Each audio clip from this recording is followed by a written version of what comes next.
nasaktan ng puso.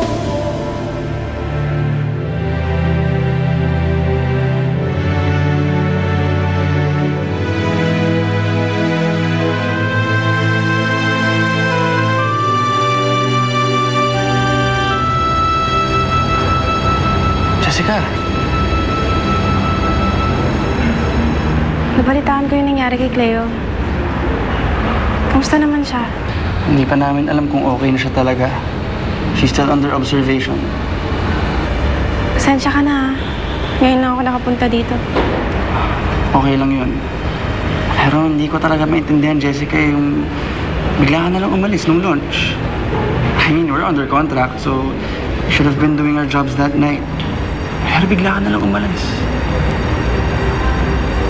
Pasensya na talaga.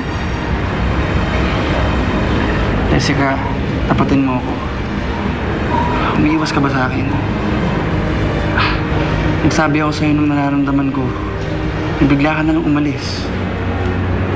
Jessica, ano ba itong ginagawa mo? Ano naman nangyayari sa atin?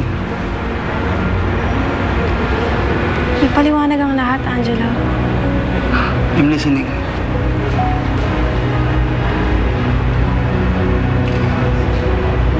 Maraming bagay na naging problema. Oo. Mga bagay na sana madali lang sabihin sa'yo. Pero hindi ngayon ang tamang panahon eh.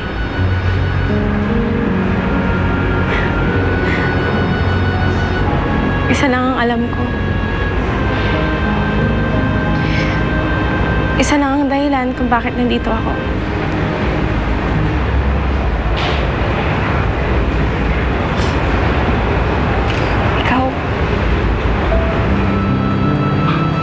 Jessica. Angelo. Mahal kita.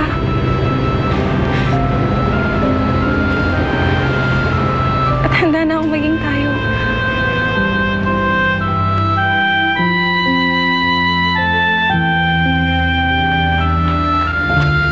Angelo! Angelo, si Cleo! Ano nangyari kay Cleo? Bakit ako pa? Bakit ako? Bakit ako?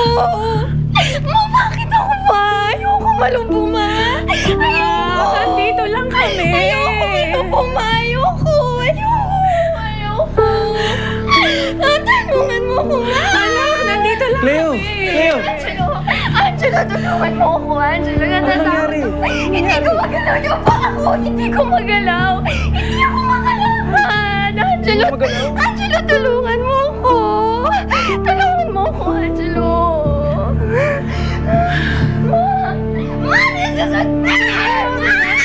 Nandito lang kami. Hindi ka namin mababayaan. Anak, nandito lang kami. Nandito lang kami. Anong mangyayari sa akin? Paano na yung mga pangarap ko ba? Napakabata ako kung mangyayari to!